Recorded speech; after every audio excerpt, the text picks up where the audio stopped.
እስራኤልና አሜሪካ ኢራን ላይ ጦርነት ከከፈቱ ድፍን አንድ ወር ሞልቶታል። ይህ አንድ ወር ለዓለም ጭንቅ ጥብ ሆኗል። እንደኛ ላለ እንደ ኢትዮጵያ ላለ ድሃ ሀገር ደግሞ ነገሩ በጣም እየተወሳሰበ የሚሄድ ነው። የኢትዮጵያ የነዳጅ ጉዳይ እጅግ አሳሳቢ ደረጃ ደርሷል። ነዳጅ ማግኘት የሚታሰብ አይደለም። በተለይ ናፍጣ ለሚጠቀሙት ከባባድ መኪኖች ሰልፎቹ የአዲስ አበባን ከተማ ሙሉ ተጠማዘው እየታዩ ነው የሚገኙት። በክፍለ ሀገሮች ደግሞ ምን ሊሆን እንደሚችል መገመት ይቻላል። ነዳጅ ዋጋው በጥቁር ገበያ እየተሸጠ በስፋት ህገወጥነት እየተስፋፋ መሆኑ እየተነገረ ነው የሚገኘው። ከዛ በተጨማሪ መንግስት አዳዲስ ማሳሰቢያዎችን እያወጣ ነው ከነዳጅ ጋር በተያያዘ።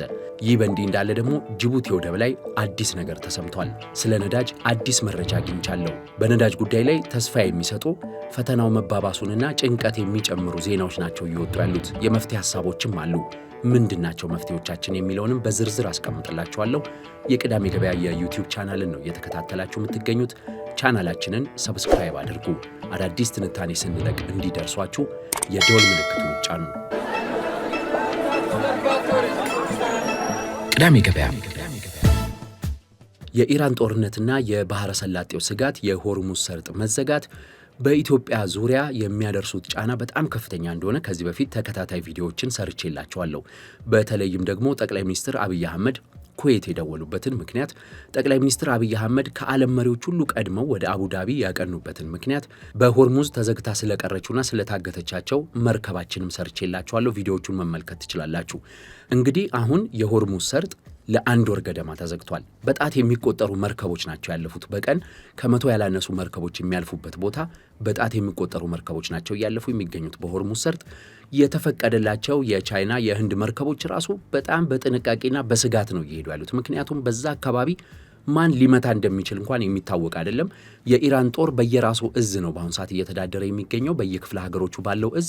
በዛ የተነሳም በሆርሙዝ ለማለፍ ከፍተኛ ንግግር ተደርጎ ድርድር ተደርጎ ነው የቻይናም የህንድም የጃፓንም መርከቦች እያለፉ ያሉት። ስለዚህ የኢትዮጵያ መርከብ ታልፋለች ብሎ ማሰብ በአጭር ጊዜ ውስጥ በጣም ከባድ ነው። አንድ ወር ነው የቆመችው። ከ5 ከ6 ቀናት የማይፈጅ መንገድ ከጀበል አሊ ሆርሙዝን ተሻግራ ወደ ጅቡቲ ለመምጣት የጊቤ መርከብ አንድ ወር ነው እዛ የቆየችው። እንግዲህ የሆርሙዝ ሰርጥንና የኢትዮጵያን ኢኮኖሚ ጉዳይ በዝርዝር እናንሳው። በተከታታይ በብዛት ስናወራ የነበረው ስለ አካባቢው ሁኔታ፣ ስለ አሜሪካና ስለ ኢራን ጉዳይ ስለነበረ በኢትዮጵያ ላይ ምን እየተከሰተ ነው፣ መንግስት ምንድን ነው ማድረግ ያለበት፣ ኢኮኖሚያችን ወዴት ነው ማምራት ያለበት፣ እያንዳንዳችን ሸማቾችስ ምንድን ነው ልናተኩርበት የሚገባው የሚለውን ለማንሳት ነው ዋና ዋና ነጥቦችን ያስቀመጥኳቸው። የሆርሙዝ መዘጋት በአንድ ወሩ ላይ ኢትዮጵያ ምን ጫና እየደረሰባት ነው? እንደሚታወቀው እኛ ነዳጅ ገዢ ሀገር ነን። ነዳጅ ገዢ ብቻ ሳንሆን ከሞላ ጎደል ሙሉ በሙሉ ነዳጃችንን የምንገዛው ከባህረ ሰላጤው ሀገራት ነው። ኩዌት የበርካታ ዓመታት በዱቤ ነዳጅ የምትሰጠን አጋራችን ናት። ሳውዲ አረቢያና የተባበሩት አረብ ኤሚሬት ደግሞ ሌሎቹ ነዳጅ የሚሸጡልን ሀገሮች ናቸው። አሁን የዓለም የነዳጅ ዋጋ ጨምረዋል። ይህንን ስነግራችሁ ራሱ አንድ በርሜል ድፍድፍ ነዳጅ $5 ጨምሮ $115 ገብቷል። እና አሁንም ጭማሪው እንደ አዲስ እያንሰራራ ነው የሚገኘው። አሁን በአዲስ አበባ ረዣዥም ሰልፎችን እየተመለከትን ነው። በተለይ ከባድ መኪናዎች ሰልፍ እጅግ በጣም የሚያሳስብና የሚያስደነግጥ ነው። 24 ሰዓት ሙሉ እነዚህ መኪኖች ተሰልፈው ነዳጅ ሲያገኙ በሚሄዱበት ቦታ የሚወስዱት ሸቀጥና ምርት በምን ያህል ዋጋው ሊጨምር እንደሚችል ማሰብ ይቻላል። የሚያባክኑት ጊዜ ቀላል ስላልሆነ፣ ስለዚህ የነዳጅ ዋጋ የነዳጅ ላይ የሚባክን እያንዳንዷ ደቂቃ ጠረጴዛችን ላይ በሚቀርበው ምግብ፣ በምናገኘው የትኛውም አገልግሎት፣ በትራንስፖርት ታሪፉ ላይ በየደቂቃው ጭማሪ እያስከተለ መሄዱ አይቀርምና የናፍጣ በተለይ እንደ ልብ አለመገኘት በጣም አሳሳቢ ሆኗል። በአዲስ አበባም በከተሞቻችንም ጠቅላይ ሚኒስትር አብይ አህመድና የአዲስ አበባ ከተማ ከንቲባ አዳነች አቤቤ ተከታታይ መግለጫዎችን ካወጡ በኋላ የትራንስፖርት ሚኒስቴርም እንደዚሁ መረጃዎችን አውጥቶ የተለያዩ የመንግስት ተቋማት በተለይም አምራች አካባቢ ያሉ ከስራ ጋር በተያያዘ አንዳንድ መመሪያዎችን ለሰራተኞቻቸው በውስጥ እያወጡ ነው። በይፋ ያወጡ በጣም ጥቂት ተቋማት ናቸው፣ ግን በውስጥ ከቤታቸው መስራት የሚችሉ ሰራተኞች ከቤታቸው ሆነው የሚሰሩበትን እድል ለመፍጠር እንደዚሁም የተለያዩ የመንግስት ኃላፊዎችና የመንግስት ትራንስፖርት ወጪዎችን ለመቆጠብ ሲባል በጋራ የሚንቀሳቀሱበት በተለይ የዲዝል ነዳጅ የሚጠቀሙ የመንግስት ተሽከርካሪዎች በቁጠባና በጋራ መጠቀም የሚችሉበት የተቀናጀ የትራንስፖርት ስርዓት የሚዘረጉበት ሁኔታ ትኩረት እያደረጉ መሆኑ መስሪያ ቤቶቹ እየተነገረ ነው። በተለይ እንደዚህ በግብርና አካባቢ ብዙ ነዳጅ ወጪ ያለባቸው በግብርና ሚኒስቴር አካባቢ፣ በኢንዱስትሪ ዘርፎች በተለይ የኢትዮጵያ ኢንጂነሪንግ ግሩፕ የሚባለው ድሮ ሜቴክ የምንለው አካባቢ እንደዚህ አይነት ተቋሞች የነዳጅ አጠቃቀማቸውን እንዲያቀናጁ የፊልድና የመስክ ስራዎቻቸውን በትኩረት እንዲለዩና በጥንቃቄ እንዲያስቀምጡ እንቅስቃሴ እየተደረገ መሆኑን እየሰማን ነው። ይሄ ሁኔታ በዚህ ወር መቀጠሉ የማይቀር ነው። ስለዚህ ነዳጅ በራሽን መሆኑ ነዳጅ በተወሰነ ሁኔታ መሆኑ የማይቀር ነው። ምናልባትም በእኔ እምነት ይከሰታል ብዬ የማስበው ማደያ ሄደን ነዳጅ ስንቀዳ የተወሰነ ሊትር በላይ አንቀዳም ሁላ እስከ መባል ሊደረስ ይችላል። የማዳረስ እንቅስቃሴ መኖሩ የማይቀር ነው። የነዳጅ ሰልፍ እያየ ነው ያለ ነው። በዚህ አንድ ወር ውስጥ ምን ይከሰታል የሚለውን ስናስብ አሁን ለምሳሌ ኢምፖርት የሚደረጉ በተለይም ደግሞ በተለያዩ ነጋዴዎች በእጅ ተይዘው የሚመጡ ሸቀጦች አሉ። የኮስሞቲክስ ውጤቶች፣ የተለያዩ የህፃናት ምግቦች፣ እነዚህን የመሳሰሉ የምርት አይነቶች አሁን ራሱ በከፍተኛ ደረጃ ዋጋ እየጨመረባቸው መሆኑን በአዲስ አበባ ከተማ ተዘዋውረን መመልከት ችለናል። እና እነዚህን ስናይ በዚህ አንድ ወር ከሞላው በኋላ እነዚህ ነገሮች ይመጣሉ የሚለውን ማስቀመጥ ይቻላል። እኔ በሰራው ትንታኔ መሰረት ደግሞ የሆርሙዝ ሰርጥ ከ2 እስከ 3 ወር ቢዘጋ ኢትዮጵያ ውስጥ ምን ሊከሰት ይችላል የሚለውን ላስቀምጥላችሁ።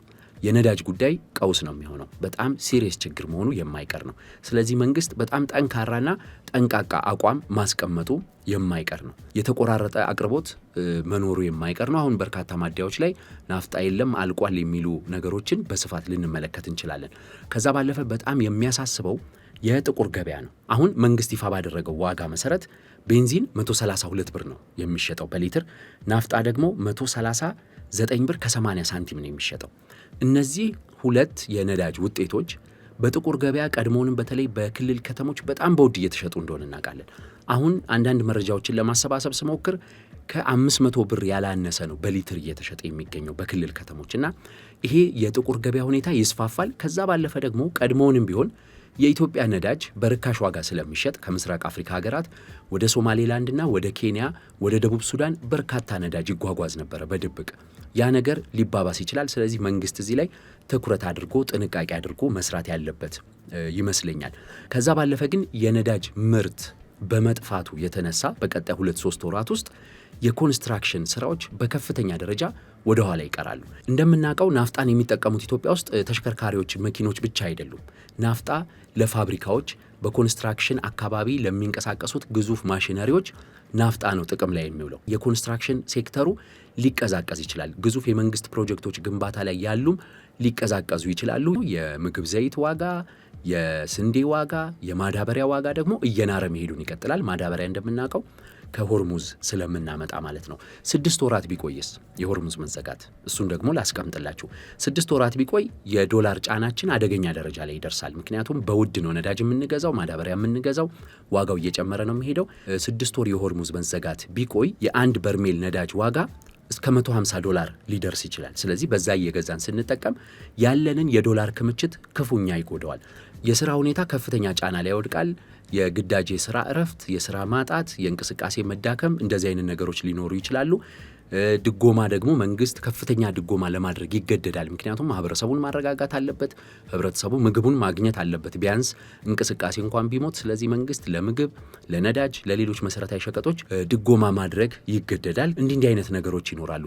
ግን አሁን እዚህ ላይ ምንድነው ማስቀመጥ የምፈልገው እኔ መንግስት በዝርዝር ፖሊሲዎችን ማስቀመጥ አለበት፣ መዘጋጀት አለበት።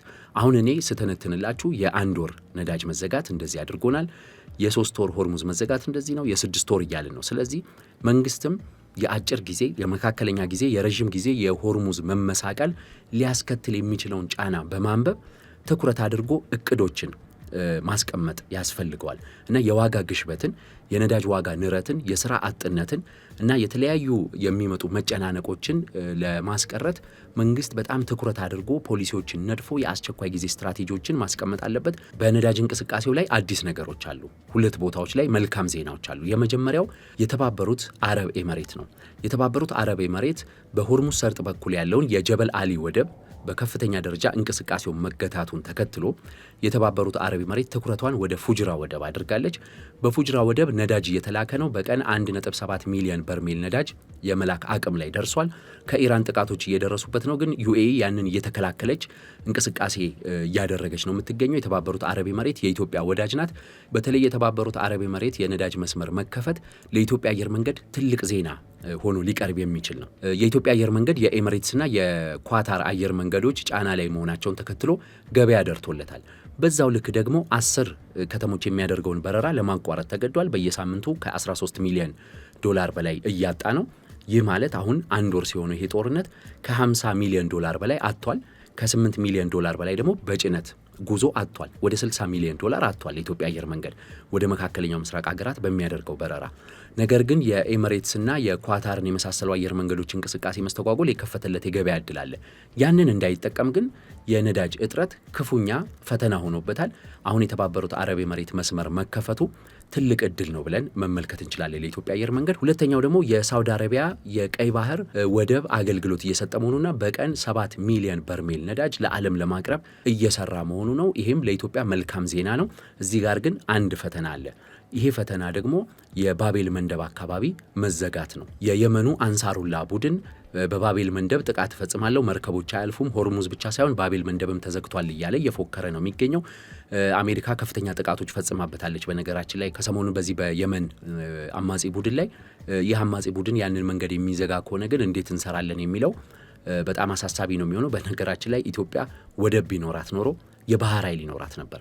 ከግማሽ ክፍለ ዘመን በፊት ተመስርቶ ከፍተኛ እንቅስቃሴ ሲያደርግ የነበረው የኢትዮጵያ የባህር ኃይል ዛሬ ቢኖር ኖሮ በጣም የተደራጀውን ነበርና ወደብ ቢኖረንና የራሳችን የባህር ኃይል ቢኖረን ኖሮ ልክ በንጉሱ ዘመን እንደነበረው ሁሉ የእኛን መርከቦች የሚያጅብና የእኛን መርከቦች እንቅስቃሴ የሚከታተል ከዛ በተጨማሪ ደግሞ በአካባቢው ላይ ሰላምና ጸጥታ እንዲኖር ከዓለም አቀፉ ማህበረሰብም ጋር ተቀናጅቶ የሚሰራ የባህር ኃይል ይኖረን ነበር። ይሄ እንግዲህ ወደብ ሲኖር የሚገኝ ነገር ነው። ሌላ መልካም ዜና ደግሞ ከጅቡቲ ወደብ ተሰምቷል። ኢትዮጵያ ነዳጅ የማግኘት እድል እንዳላት የሚያሳይ ነው። ይሄ ዜና ከተባበሩት አረብ ኤሚሬት ወይም ከሳውዲ አረቢያ አይደለም፣ ከህንድ ጉጅራት ሲካት ወደብ ነው እቺ መርከብ የመጣችው። አልቤትሮሊያ የምትሰኝ መርከብ ጅቡቲ ወደብ ላይ ቅዳሜ ዕለት መልህቋን ጥላ ነዳጅ እያራገፈች ነው የሚገኘው። ስለዚህ ኢትዮጵያ ነዳጅ የማግኘት እድሏ ሰፊ መሆኑና በጣም መልካም ዜና ተብሎ የሚገለጽ ነው።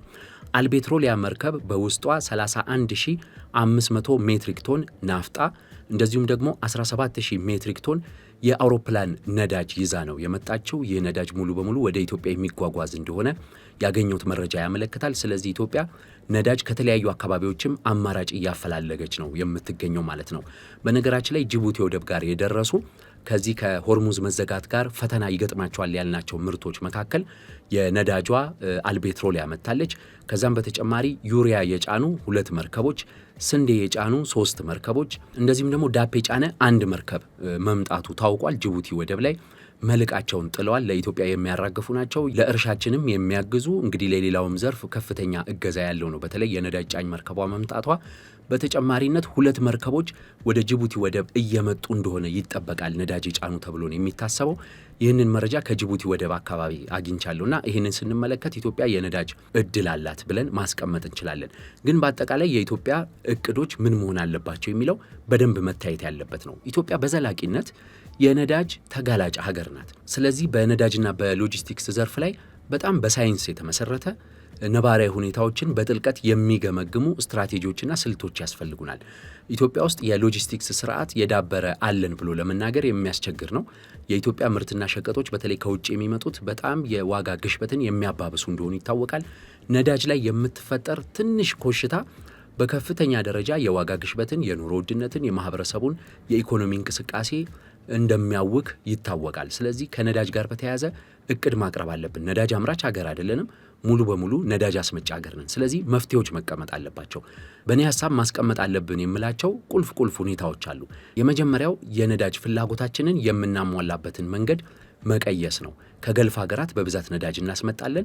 አሁን አዳዲስ አጋሮች ያስፈልጉናል፣ አዳዲስ ወደቦች ያስፈልጉናል።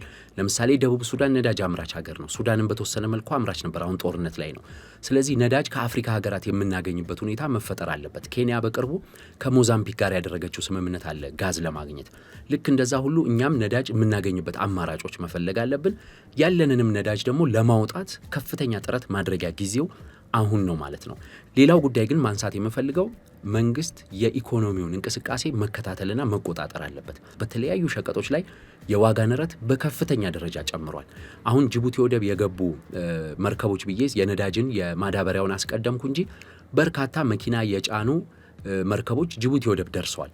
ቢሆንም ግን አሁንም የመኪና ዋጋ አንረውታል ነጋዴዎቹ። ይሄንን ጉዳይ በጣም ትኩረት ሰጥቶ መስራት ያስፈልጋል።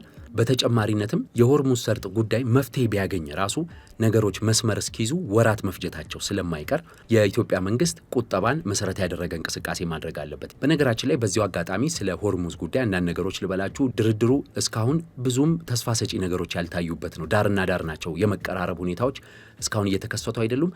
ድብደባዎቹ ግን እጅግ አስፈሪና አስደንጋጭ የሆኑ ኢንዱስትሪዎችን፣ መሰረተ ልማቶችን፣ ምናልባትም የኃይል ተቋሞችን ጭምር ወደ መምታቱ ገብተዋል። እስራኤልም አሜሪካም ኢራንም እና በዚህ ጦርነት ላይ ወደ ኋላ ሲሉ የነበሩት የባህረ ሰላጤው ሀገራትም ቀጥታ ዘመቻ የሚጀምሩ ከሆነ ነገሩ አሳሳቢ ነው የሚሆነው። የቅዳሜ ገበያ የዩቲዩብ ቻናላችንን ስለተከታተላችሁ እናመሰግናለን። ቻናላችንን ሰብስክራይብ አድርጉ። አዳዲስ ትንታኔዎች እንዲደርሷችሁ የደወል ምልክቱን ይጫኑ። ቅዳሜ ገበያ